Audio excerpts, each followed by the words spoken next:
Today our topic is reverse repo rate. Reverse repo rate हमने पिछली video में repo rate पढ़ा था। Reverse repo rate when commercial banks have surplus funds, जब commercial bank के पास एक्स्ट्रा फंड्स होते हैं, they can deposit them with RBI, तो वो आरबीआई के पास उसको डिपॉजिट कर देते हैं जिससे उनको इंटरेस्ट मिलता है एंड अर्न इंटरेस्ट। तो कमर्शियल बैंक को फ़ायदा होता है अगर वो अपने सरप्लस फंड्स को आरबीआई के पास डिपॉजिट कर देगा, क्योंकि उससे उसको इंटरेस्ट मिलेगा। जितना ज़्यादा रिवर्स रेपो रेट होगा उतना ज़्यादा कमर्शियल बैंक्स को इंटरेस्ट मिलेगा अपने सरप्लस फंड्स रखवाने पे। This interest paid by RBI to commercial banks is called reverse repo rate. तो जो भी इंटरेस्ट आरबीआई देती है सरप्लस फंड रखवाने के लिए, जो कमर्शियल बैंक आरबीआई के पास रखवाता है, उसको कहते हैं रिवर्स रेपो रेट।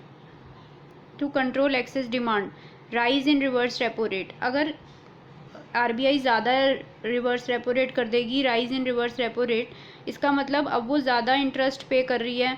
जैसे मान लो उसने कमर्शियल बैंक ने अपना सरप्लस फंड आरबीआई के पास रखवा दिया, कमर्शियल बैंक ने अपना सरप्लस फंड आरबीआई के पास रखवा दिया, तो जितना ज़्यादा आरबीआई इंटरेस्ट देगी उतना ज़्यादा कमर्शियल बैंक आरबीआई के पास अपना फ़ंड रखवा देगा। तो उसके पास रिमेनिंग जो अमाउंट बचेगा वो कम हो जाएगा, क्योंकि वो आरबीआई के पास सरप्लस फंड ज़्यादा रखवा देगा इंटरेस्ट के लालच में। तो उससे क्या होगा, जो रिमेनिंग उसके पास बचेगा वो उसका लोन दे पाएगा। तो अब अगर वो rise in reverse repo rate, ज़्यादा इंटरेस्ट अगर आरबीआई देगी, लालच देगी कमर्शियल बैंक को, तो कमर्शियल बैंक अपना ज़्यादा फंड्स आरबीआई के पास रखवा देगा। Commercial bank park more funds with RBI, अपना ज़्यादा फंड आरबीआई के पास रखवा देगा, जिससे क्या होगा, उसकी लैंडिंग कैपेसिटी कम हो जाएगी। क्योंकि मान लो उसके पास 100 रुपये थे, उसने 10 रुपीज़ आरबीआई के पास रखवा दिए या 20 रुपीज़ रखवा दिए मान लो, तो अब वो कितना लैंड कर पाएगा, सिर्फ 80 कर पाएगा लैंड। तो जितना ज़्यादा आरबीआई के पास रखवाता जाएगा, मान लो 30 रखवा दिया, तो अब कितना दे पाएगा लोन, सिर्फ 70 रुपये दे पाएगा। तो जैसे जैसे वो जितना ज़्यादा अमाउंट आरबीआई के पास रखवाएगा इंटरेस्ट के लालच में, उतना ज़्यादा वो पब्लिक को लोन कम दे पाएगा, लैंडिंग कैपेसिटी उसकी कम हो जाएगी। तो इसमें राइज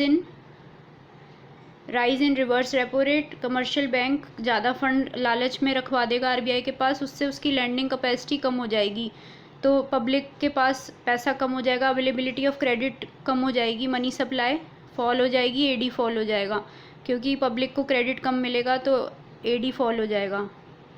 नेक्स्ट हमारा है to control deficient demand. Deficient demand में क्या होता है, डेफिशिएंट डिमांड में fall in reverse repo rate, reverse repo rate को फॉल कर देंगे, यानी कि अब कम इंटरेस्ट देगा RBI, less interest will be given by RBI to commercial bank. तो कमर्शियल बैंक क्या करेगा, park less funds with RBI, तो वो सोचेगा कि फ़ायदा क्या फिर आरबीआई के पास ज़्यादा फंड रखवाने का, तो वो कम फंड रखवाएगा आरबीआई के पास। Commercial bank park less funds with RBI, तो उससे क्या होगा, मान लो 100 रुपये में से उसने 10 ही रुपये रखवाए, क्योंकि वो ज़्यादा इंटरेस्ट नहीं दे रहा, तो वो बाकी कितने का लोन दे पाएगा, ज़्यादा का लोन दे पाएगा, 90 का। पहले 80 या 70 का दे रहा था, अब 90 का लोन दे पाएगा। तो commercial bank park less funds with RBI, तो उसकी लैंडिंग कैपेसिटी बढ़ जाएगी कमर्शियल बैंक की, तो वो ज़्यादा क्रेडिट दे पाएगा, अवेलेबिलिटी ऑफ क्रेडिट राइजेस, तो मनी सप्लाई राइज कर जाएगा इकोनॉमी में और एग्रीगेट डिमांड राइज कर जाएगा, तो डेफिशिएंट डिमांड करेक्ट हो जाएगी।